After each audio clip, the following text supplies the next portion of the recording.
छठ महापर्व की आज से शुरुआत हो गई है। इस महापर्व में सूर्य देव और छठी मैया की पूजा का विधान है।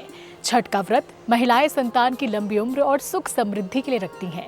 नहाए खाए छठ महापर्व के पहले दिन की विधि होती है, जिसमें व्रती अपने शरीर और मन को शुद्ध करने के लिए इस प्रक्रिया का पालन करते हैं। फिर खरना छठ पूजा का दूसरा दिन होता है। इसे लोहंडा या खरना व्रत भी कहा जाता है। इस दिन व्रती पूरे दिन बिना अन्न और जल के उपवास रखते हैं और शाम को विशेष विधि से प्रसाद बनाकर छठी मैया को अर्पित करते हैं। छठ पूजा का तीसरा दिन सबसे विशेष और भव्य माना जाता है। इसे संध्यार्घ्य या संध्या घाट पूजा कहा जाता है। इस दिन व्रती शाम के समय अस्त होते सूर्य को अर्घ्य देते हैं। छठ पूजा का चौथा दिन इस महापर्व का अंतिम और सबसे पावन दिन होता है। इस दिन व्रती सुबह उगते सूर्य को अर्घ्य देकर अपने 36 घंटे के निर्जला व्रत का समापन करते हैं। शास्त्रों के अनुसार कार्तिक मास में सूर्य अपनी नीच राशि में होता है, इसलिए सूर्य देव की विशेष उपासना की जाती है। वहीं छठी मैया को संतान, समृद्धि और परिवार की रक्षा करने वाली देवी माना जाता है।